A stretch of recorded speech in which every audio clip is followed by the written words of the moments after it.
ჩვენ კი გადავიციკლეთ და 1-2 ან 8 შეხედვით მართებულადაც ვიქცევით, როდესაც ვადევნებთ თვალყურს ამ ფსევდო ორთაბრძოლას, წულუკიანსა და გახარიას შორის ბრძოლას, წულუკიანი და კომისია versus გიორგი გახარია, რომელშიც მხარეები ერთმანეთს აბრალებენ მაკო გომურის თვალის აბოთხრას და რაოდენ უცნაური ამბავია, რომ ესენი ეს ქართული რუსული ოცნება ახლა ისე წარმოაჩენს თითქოს თავად არ უჭერდა მხარს იმ დარბევას 2019 წელს და ახლა ისე წარმოაჩენს თითქოს ის იყო სადარაჯოზე, ან ახლა არის სადარაჯოზე და დემონსტრანტების მხარეს არის და თავისუფლების სადარაჯოზე იყო, ოღონდ რასაკვირველია ჩქმალავს ასე მაგალითად გავრილოვის ჩამოყვანას.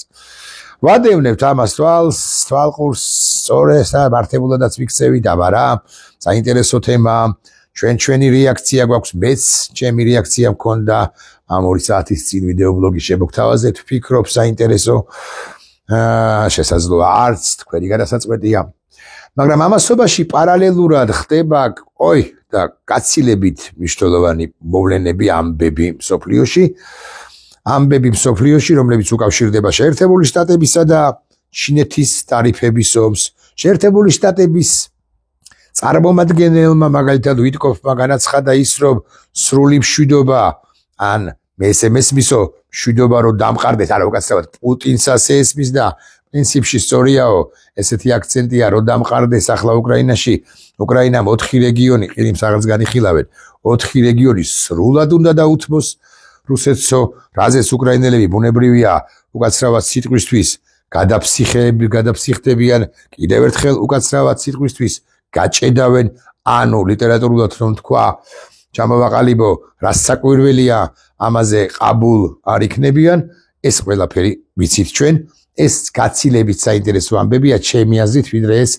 ნამდვილი თუ ფსევდო შეპირისპირება წულუკიანის კომისიასა და გახარიას შორის, გახარიას მართებული ან არამართებული პასუხები და წულუკიანის რასაკვირველია აბსოლუტურად არამართებული, უკონტექსტო, არასახელმწიფოებრივი კითხვები წულუკიანისა და მისი ქვემდებარეებისა. რასაკვირველია. მაგრამ ჩვენ ვერ მოვიცლით ხოლმე, აქვს ობიექტური მიზეზი და ასე შემდეგ. მაგრამ ახლა ერთი უცნაური ამბავიც გავრცელდა ქსელში, გლობალურ ქსელში, არა მხოლოდ სოციალურ ქსელში, არამედ ინტერნეტში, ზრია ნოვოსტიმ გავრცელა და იცით თქვენ ვინ არის მარგო? იცით ვინ არის მარგო? დედოფალ მარგოს არ გულისხმობ. ეგულისხმობ მარგარიტა სიმონიანს. აი, მარგარიტა სიმონიანი როა, ხო ხვდებით? მარგარიტა სიმონიანი. როგორ დააკადრო ხა ქალზე როს ლაპარაკობ, მაგრამ აი დერჟი მორდაზე რო შეხედავ, ხვდები რომ დერჟი მორდა რუსი შოვინისტკა.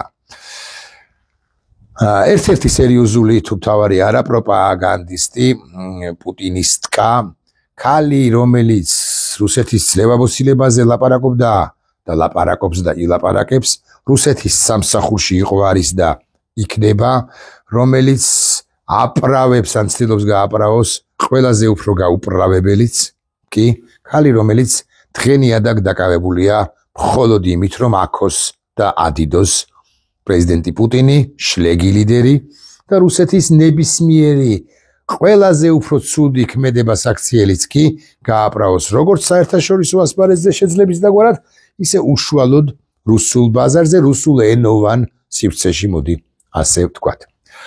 უკრაინაზე მსჯელობს, ბოლო 15 საათის წინ გავრცელდა ეს ინფორმაცია დაახლოებით, ანუ ერთი არასრული დღის წინ უკრაინაზე მსჯელობს და ამბობს ამგვარ რამეს, რომ უკრაინაშიო ომი მალეო, აი ძალიან მალე დამთავრდება.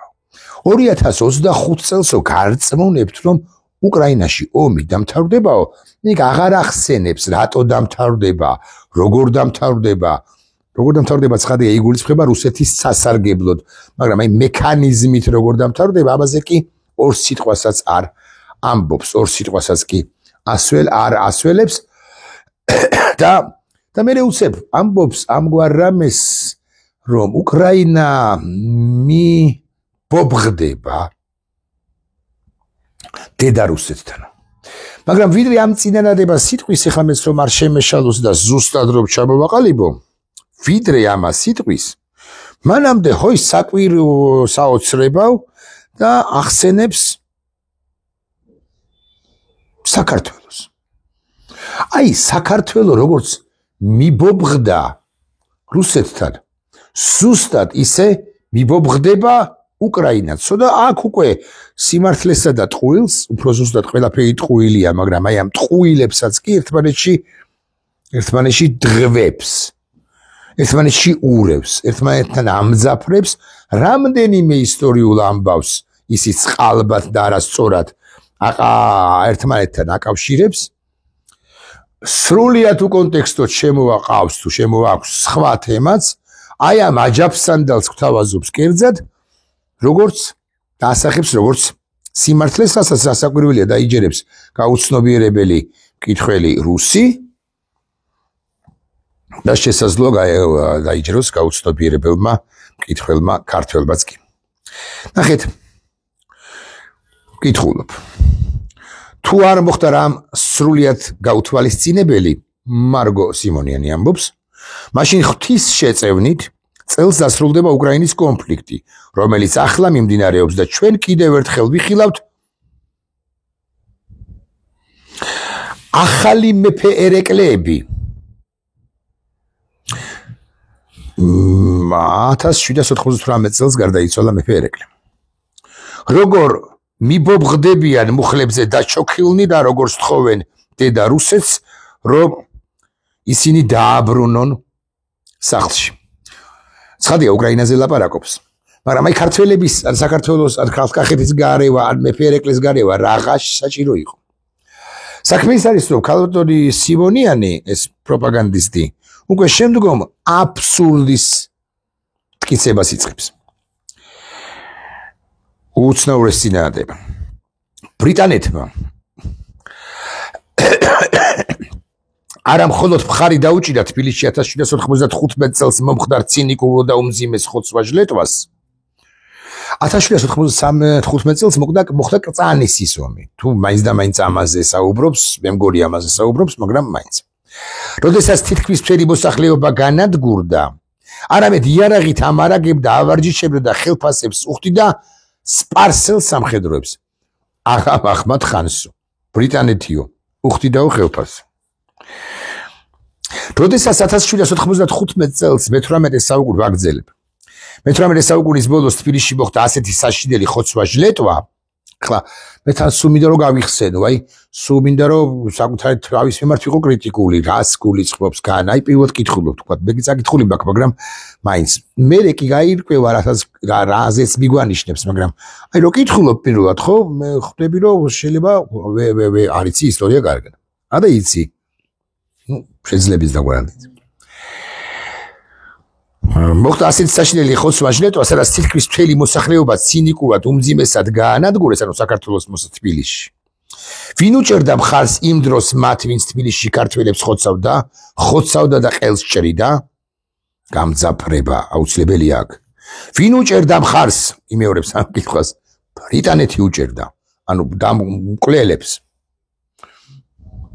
არა მხოლოდ უჭერდა მხარს, როგორც ახლა უკრაინაში აკეთებს. ეხლა მივხვდით, ხო? ბრიტანეთი სტარმერი უჭერს დღევანდელ უკრაინას მხარს, რაღაცობღაც ეს ხო გასაკრიტიკებელი აქ მოსკოვს და პროპაგანდისტები ხო უნდა გამოეთრდნენ და გამოგორდნენ და აი ბრიტანეთს ეხოდა წავიდეს ახლა ახალი შტურმი და აი ბრიტანეთი არათუ ახლა მაშინაც კი ძალიან სულის ქვეყანა იყო, ქართველებს უჭერდა კი არა უკაცრავად, სპარსელებს უჭერდა მხარსო. ბრიტანეთი სრულიად ამარაგებდა იარაღი, ბრიტანეთი ავარჯიშებდა, ბრიტანეთი უხდიდა ხელფასს სპარსელ სამხედროებს, რადგან დიდი ბრიტანეთი ჩვენთან ერთად თამაშობდა დიდ თამაშს. რა არის დიდი თამაში? გეოპოლიტიკური მეტოქეობა იმისთვის, თუ ვინ იქნება, ვინ არის უფრო ძლიერი ამ სამხრეთის მიწებზე. აგრძელებს.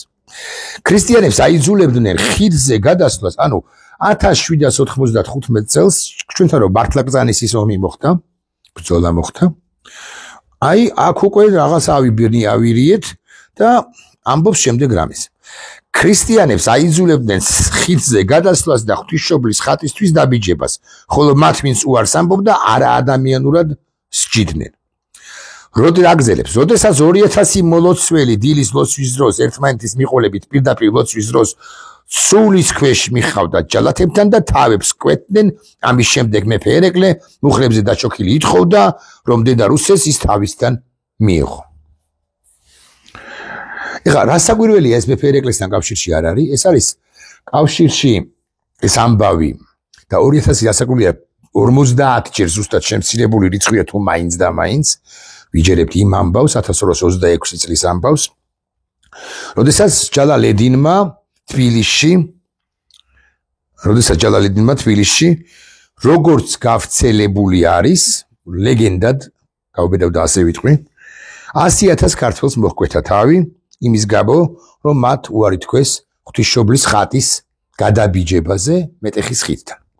აი აქედან სადაც მე ხალ საბურთალოზე ვარ მეტეხის ხიდთან სადაც არის ვახტანგ გორგასლის ძეგლი და მეტეხის ტაძარი. სიმონიანი ასაკურველი ამ ფაქტს ეს არის კვლავ მეორე 1226 წელი ეს კარგად ესე მე-13 საუკუნის დასაწყისი კარგად მინდა გააგახსენოთ რომ 1213 წელს ხო თუ არ მეშლება 1213 წელს მიიცვალა თამარ მეფე და აი მე უკვე არის ეს ამბავი ტრიალებს ჩვენს ქვეყანაში და ასე შემდეგ.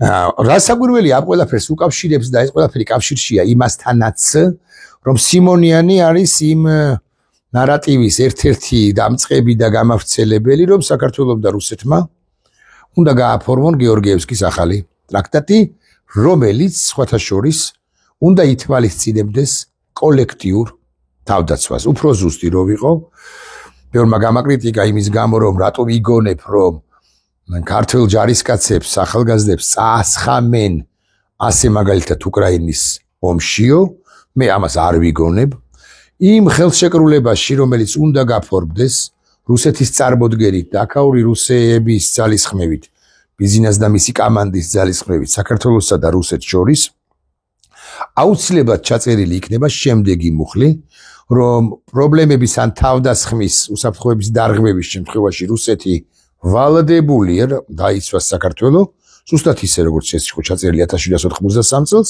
და პირიქით რუსეთისათვის გარკვეული საგარეო საფრთხეების ან უსაფრთხოების პრობლემების გაჩენის არსებობის შემთხვევაში საქართველოს არის ვალდებული დაიცვას რუსეთი.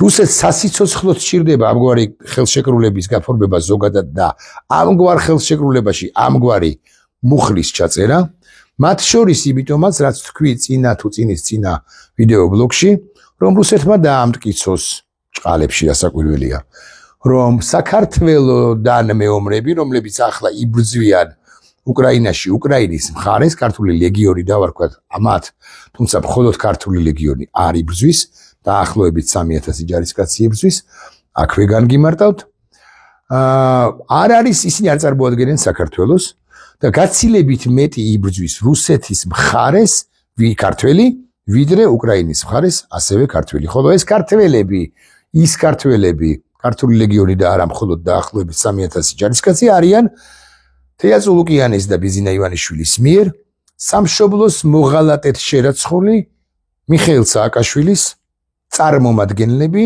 მისი მონები მორჩილები თუ ასე შემდეგ და ისინი ვნებენ ქართულ სახელმწიფოს ინტერესებს რომელიც აგე მიეშურება რუსეთისაკენ და უბრუნდება მატუშკა რაასიას ანუ ცდილობს რომ რუსეთმა გადააფაროს მისი სუნიანი კალთა თუ სუნიანი იღლიის ქვეშ მოაქციოს მოაქციოს საქართველოს მთლიანად საქართველოს მარგარიტა სიმონიანის ეს გაცხადება არის დასტური იმისა მან მინიშნება სხვა სახელმწიფოებისათვისაც რომ უკლებლივ ყველანი დაბრუნდებით თუ დაბრუნდა საქართველოს ეს ქვეყანა რომელიც პირველი იყო ნამდვილად პირველი იყო ვინც რუსეთს წინააღმდეგობა გაუწია ჯერ კიდე გასული საუკუნის 90-იანებში ან მანამდე ასე მაგალითად 1918 წელს შესაბამისად დაბრუნდება უკლებლივ ყველა სახელმწიფო რომელიც თვითკმარი არ არის ეს უკანასკნელი წინააღმდეგობა წარმოთქვი აბსოლუტურად შეგნებულად ანუ ისე კი არ დამჭირდა ამ წინადადების წარმოთქმა, რომ უფრო ეფექტური ყოფილიყო ჩემი წინადადება ან აზრი, არა, შეგნებულად წარმოთქვი და ახლა კიდე 2 წუთს შევაყოვნებთ, უნდა ვახსენოთ სახელმწიფო აზერბაიჯანი, არადემოკრატიული სახელმწიფო, ჩვენი მეზობელი, რომელიც გაგიკვირდებათ და არის თვითკმარი. გასაკვირველია, თურქეთი მას არსებითად უმაგრებს ზურგს, მაგრამ აზერბაიჯანს, როგორც თვითკმარ სახელმწიფოს, უსაფრთხოების თვალსაზრისითაც თვითკმარს, ეკონომიკის თვალსაზრისითაც თვითკმარს და ასე შემდეგ და ასე შემდეგ, რუსეთი ასე იოლად ვერ გაუბედავს, რომ და საერთოდ ვერ გაუბედავს, რომ აზერბაიჯანის უნდა დაბრუნდეს წიაღში, როცა იქნება მაშინ, ან როცა უკრაინა დამარცხდება. ხა ამიტომ იყო გარდაულად აუცილებელი, რა შუაშია ახლა ვინმე მეტყვის, მაგრამ მაინც ვიტყვი, მაქსიმალურად მცირე ეკონომიკური კავშირები რუსეთთან, რომ ჩვენ დამოკიდებულნი არ ყოფილიყავით ამ ვეება სახელმწიფოზე და მას პოლიტიკურ ინსტრუმენტად არ ექცია გარდაექმნა ვაჭრობა ეკონომიკური ურთიერთობები საქართველოს წინააღმდეგ, საქართველოს წინააღმდეგ არ გადაექცია ეს ერთი. მაქსიმალურად ცოტა, აი ხო გჭირდება თითქოს რუსი ტურისტი და გჭირდება რასაკვირველია ტურისტი ზოგადად, მაგრამ მაქსიმალურად ცოტა ტურისტი რუსეთიდან მათთვის არ უნდა შექმნილიყო ეს სასათბურე პირდაპირ მნიშვნელობით პირობები. მე აქ ესე ცალკე თითოეულ ტურისტს, მით უფრო დარჩენილს მიგრანტს არც დავსდევ, თუმცა სიამოვნებით რასაკვირველია ვიტყვი იმას, რომ გამოსაკვლევი იყო, არის და იქნება დაახლოებით 70-80,000 მოქალაქიდან, რომელიც ჩამოვიდა და დასახლდა, რამდენია სპეცსამსახურების თანამშრომელი, ირიბად კარგი საკვლევი იქნება არაოხანაშვილის მიერ გასაკვირველია. მაგრამ სასათბურე პირობები ახლა ტურისტზე ვილაპარაკებ, რომელიც შემოვიდა, გაჩერდა, წავიდა, ისიც რამდენს ხარჯავს ერთი რუსი ტურისტი დაახლოებით საქართველოში ყოფნისას 1300-1400 დოლარამდე კვირის განმავლობაში ავიაბილეთების გარდა. ამის დაახლოებით 20%-ია რეალურად სახელმწიფოს შემოსავალი, წარმოიდგინეთ, $340, $350 შეძლის ერთი ტურისტისაგან სახელმწიფოს, მაშინ როდესაც ამერიკელი ტურისტი ასე მაგალითად, რომელიც პრაქტიკულად აღარ შემოდის ქვეყანაში, ევროპელი ტურისტი, რომელიც პრაქტიკულად აღარ შემოდის, ცალკეულ სახელმწიფოებს არ გულისხმობ, ესე მასიურ შემოსვლას გულისხმობ, ევროპელებისა და ამერიკელებისა, კანადელი ტურისტი ან ავსტრალიელი ტურისტი და ასე შემდეგ, ის ხარჯავს დაახლოებით 3.5-ჯერ მეც ამერიკელი 3.5-ჯერ მეც და ევროპელი დაახლოებით 2.5-ჯერ მეც ვიდრე რუსი ტურისტი. მაგრამ ახლა მე ხო ეკონომიკურ პარამეტრებზე არ ვლაპარაკობ. აი ამგვარ სახელმწიფოს გადღვებილს რუსეთთან ქმნის ბიზინა ივანიშვილი, ავალადებულებენ მას, რა მნიშვნელობა აქვს რისი შიშით და ვისი შიშით, რომ ამგვარი რუსეთთან გადღვებილი ახალი გეორგიევსკის ტრაქტატი რომ უნდა დადოს, იმგვარი სახელმწიფო უნდა შექმნას რუსეთთან რომ უნდა დადოს. სხვათა შორის აქვე ვიტყვი და ამით დავამთავრებ, რუსეთის საგარეო უწყებამ გააკეთა განცხადება, რომ დადგა დრო, უფრო ზუსტი რო ვიყო, რუსეთი მზად არის აღდგეს დიპლომატიური ურთიერთობები საქართველოსა და რუსეთს შორის, მიუხედავად იმისა, რომ მას დიპლომატიური ურთიერთობები ბჭყალებში რასაკვირველია, უფრო ზუსტი რო ვიყო პატრონისა და ყმის, ვასალის ურთიერთობები, ჩვენს ორ ოკუპირებულ რეგიონთან ისედაც დამყარებული აქვს. გაგიკვირდებათ და ბოჭორიშვილის უწყება დამოუკიდებლად ასაკვირველია არ მოქმედი, ასაკვირველია ბიზინა ივანიშვილის კარნახით მოქმედი, why not განიხილავს გადატვირთვის პოლიტიკის ან გეორგიევსკის ახალი ტრაქტატის დადების სტრატეგიის ფარგლებში აღადგინოს რაღაც დონემდე მაინც დიპურთიერთობები რუსეთის ფედერაციასთან.